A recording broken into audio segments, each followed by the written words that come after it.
జై శ్రీరామ్ భక్తులారా, బాగున్నారా? ఈరోజు టాపిక్ వచ్చేసి నిన్న మీ అందరికీ తెలుసు, నిన్న భూమి కదిలింది. ఇలా కదలడం అనేది ఒక 6 నెలల కింద అందరూ అన్నారు భూమి కదిలింది అని. నిన్న నేను ప్రత్యక్షంగా చూశాను, భూమి కదిలింది, కంపించింది. ఇలా కంపించడం ఇది సెకండ్ టైం. సో మీరే ఆలోచించండి, ఎందుకు ఇలా జరుగుతుంది. ఇంతవరకు నేను పుట్టినప్పటి నుంచి మ్యాక్సిమం ఒక 30 ఇయర్స్ నుంచి మన తెలుగు రాష్ట్రాలలో భూమి కంపించడం అనేది జరగలేదు.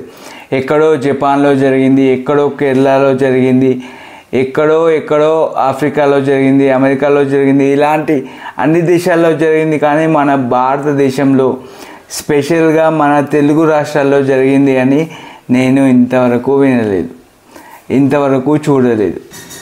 సో ఇది ఇలా జరగడానికి కారణం ఏంటంటే, నేను మీ అందరికీ ఆల్రెడీ చెప్పాను, చాలాసార్లు చెప్పాను, ఇది కలియుగం, కలికాలం. కలి ప్రభావం వల్ల మనుషులు చేసే అకృత్యాలు భూదేవతకు కోపం కలిగిస్తున్నాయి. అలా కలిగించడం వల్ల ఇలా కంపించడం అనేది జరుగుతుంది. అదంతా కాదురా, ఇది అదంతా కాదురా, భూమి కింద ఏదో కదలడం వల్ల, స్లైడ్స్ కదలడం వల్ల, లేదంటే ప్లేట్స్ కదలడం వల్ల వచ్చింది అంటారు. మరి ఇంతవరకు జరగంది ఇప్పుడే ఎందుకు జరిగింది? మీరే ఆలోచించండి, ఇప్పుడే ఎందుకు జరిగింది? మన పాపాలు పెరుగుతున్నాయి అంతే. అందుకే ఇప్పుడు భూదేవతకు కోపం వచ్చింది. మన అమ్మమ్మల టైంలో ఇది ఎప్పుడు జరగలేదు. మన అమ్మల టైంలో కూడా ఇలాంటిది ఎప్పుడు జరగలేదు. ఇప్పుడు మన టైంలో జరిగింది అంటే మనం కొంచెం ఆలోచించాలి, చాలా ఆలోచించాలి. ఇలా జరగడానికి మనం చేసిన తప్పేంటో ఖచ్చితంగా తెలుసుకోవాలి, ప్రతి ఒక్కరూ తెలుసుకోవాలి. అదే మనం ఒకసారి ఆలోచించండి, మనం నిద్రలేచాక ఎన్ని పనులు, రోజంతా కలిసి ఎన్ని వివిధ రకాల పనులు చేసినా కూడా సహించే భూదేవి కంపించింది అంటే ఆమెకు కోపం వచ్చినట్టే కదా. ఆమెకు కోపం రావడానికి గల కారణాన్ని మనం తీసుకొచ్చి చూపించినట్టే కదా. ఆలోచించండి. సరే, ఇప్పుడు రీసెంట్గా భూదేవి అనుగ్రహం, భూమాత అనుగ్రహం కోసం మనం పొద్దున లేచాక ఏం చేయాలో మీ అందరికీ తెలుసు. ఒక శ్లోకం ఉంటుంది, పాదాన్ని మోపే ముందు, భూదేవిపై పాదాన్ని మోపే ముందు ఆ శ్లోకాన్ని చదవాలి. అది అందరూ చదువుతున్నారో లేదో నాకు తెలియదు, చదవడానికి వీలు ఉండకపోవచ్చు. కనీసంలో కనీసం మన అమ్మమ్మలు తాతమ్మలు చేసిన పని అయినా మనం చేయడానికి కొంచెం ముందుకు వద్దాం.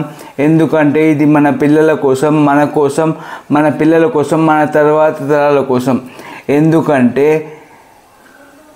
జపాన్లో కానీ కేరళలో కానీ ల్యాండ్ స్లైడ్స్ వచ్చినప్పుడు ఎంతమంది అనాథులుగా మారారో, ఎంతమంది ఫుడ్ కోసం ఏడ్చారో మీరు ఒకసారి ఆలోచించండి. చాలా గుర్తుంచుకోండి. ఇది అందరూ, ప్రతి ఒక్కరు, ఇది మీరు ఈ వీడియోని ప్రతి ఒక్కరికి షేర్ చేయండి, అందరికీ తెలియాలి. ఇది ఖచ్చితంగా అందరికీ తెలియాలి. అందరూ వాళ్ళ ఇంట్లో చేయాలి. మ్యాక్సిమం 100 ఖర్చు, అంతే. 100 ఖర్చు కంటే ఎక్కువ కాదు. 100 ఖర్చుతో కూడిన పని అందరూ ఖచ్చితంగా చేయాలి. రీసెంట్గా వచ్చిన కేరళ వయనాడులో ల్యాండ్ స్లైడ్స్ వల్ల ఎంతమంది అనాథులుగా మారారో మనం చూసాం.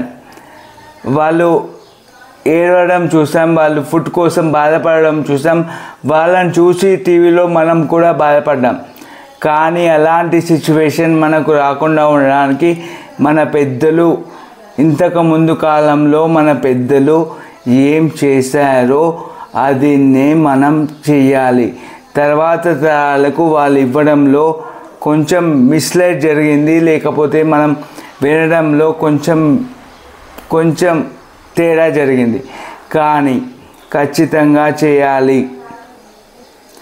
సో చాలా కంట్రీస్లో జరిగిన భూకంపాల గురించి, సునామీల గురించి మనకు తెలుసు. ఇది స్పెషల్గా భూకంపాల గురించి మనకు తెలుసు. అలాంటి భూకంపాలు మన తెలుగు రాష్ట్రంలో రాకుండా, ఇకపై ఎప్పుడూ రాకుండా ఉండడానికి మనం చేయవలసిన పని మనం చేద్దాం. ఇది మన అందరి బాధ్యత. ఇది మన అందరి బాధ్యత. వాళ్ళు చేస్తారులే, వీళ్ళు చేస్తారులే కాదు, ఖచ్చితంగా ప్రతి ఒక్కరూ చేయండి. ఇది మన అందరి బాధ్యత. ఈ వీడియో చూసిన అందరూ మీకు తెలిసిన వాళ్ళకు కూడా షేర్ చేయండి, ఎందుకంటే వాళ్ళు కూడా చేస్తారు. నేను లైక్స్ కోసం చెప్పడం లేదు, జస్ట్ వాళ్ళు చేయడం కోసం మాత్రమే చెప్తున్నాను. సర్వే జన సుఖినో భవంతు. ఓకే, ఇప్పుడు ఏం చేయాలో అది ప్రాసెస్ ఏంటో చెప్తాను, సరిగ్గా వినండి. ఎవరి ఇంట్లో వారు 5 భక్షాలు, అదే బెల్లపప్పాలు, 5 బెల్లపప్పాలు, 2 కనుములు, 2 కొడుకలు, 1 పోక, 1 ఖర్జూర. 1 నిమిషం. 5 భక్షాలు,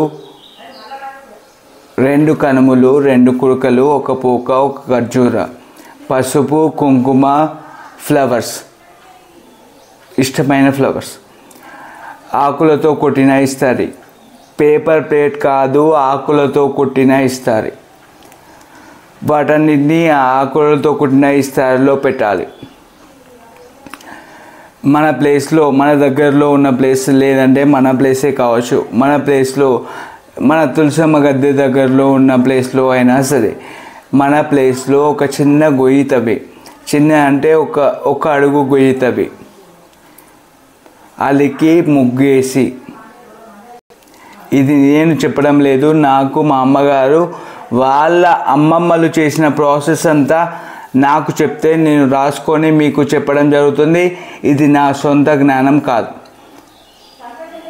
ఓకే, గొయ్యి తీసిన తర్వాత గొయ్యి ముందు దీపం ముట్టించి, ఆ గొయ్యి తవ్విన తర్వాత గొయ్యి ముందు దీపం ముట్టించి, కొబ్బరికాయ కొట్టి, ఆ ఇస్తారిని వాటితో సహా అందులో పెట్టి భూదేవరికి మొక్కి ఆ గొయ్యిని కప్పేసి మళ్ళీ మొక్కాలి. ఇంత సింపుల్. ఇది మనం చేయలేమా? ఇది మనం చేయడం మన పిల్లలు చూస్తారు, మన తర్వాత తరాలు, మన మనవలు చూస్తారు. వాళ్ళు కూడా ఇది ఫాలో అవ్వాలి అని చెప్పండి. ఎందుకంటే మనం చూసాం కేరళలో వచ్చిన ల్యాండ్ స్లైడ్ని, అలాగే చాలా భూకంపాలని మనం చూసాం. చాలా బాధలు పడుతున్నారు భూకంపాలు వచ్చిన ప్లేస్లో వారు. నిన్న భూమి కదిలింది అంటే అది ఒక వార్నింగ్. ఆ వార్నింగ్ని మనం అర్థం చేసుకొని ముందుగానే కావాల్సినవన్నీ చేస్తే ఇలాంటివి జరగకుండా ఉంటాయి. మనము మన పిల్లలు బాధపడకుండా ఉంటాం. అలా చేయడం వల్ల భూదేవర కొంచెం శాంతిస్తుంది. కలి ప్రభావంతో మనం చేసే అకృత్యాలు ఉంటాయి, కానీ భూమాత కొంచెం శాంతిస్తుంది. భూమాతకి కోపం రావడం అనేది, వీళ్ళు కనీసం ఇది ఫాలో అయ్యారు కాబట్టి నేను శాంతంగా ఉంటాను, వీళ్ళని ఏమి చేయను, వీళ్ళు నా భక్తులు అనుకుంటుంది. అలా చేయడానికి మీకు తెలిసిన వారందరూ, మొత్తం అందరూ, తెలుగు రాష్ట్రాల్లో వారందరూ ఖచ్చితంగా చేయండి, ఖచ్చితంగా ఫాలో అవ్వండి. ఎందుకంటే నిన్న జరిగింది ఒక వార్నింగ్, ఇది సెకండ్ వార్నింగ్. థర్డ్ టైం వచ్చేది ల్యాండ్ స్లైడ్. ఇక మీ ఇష్టం. అరుణాచల శివ.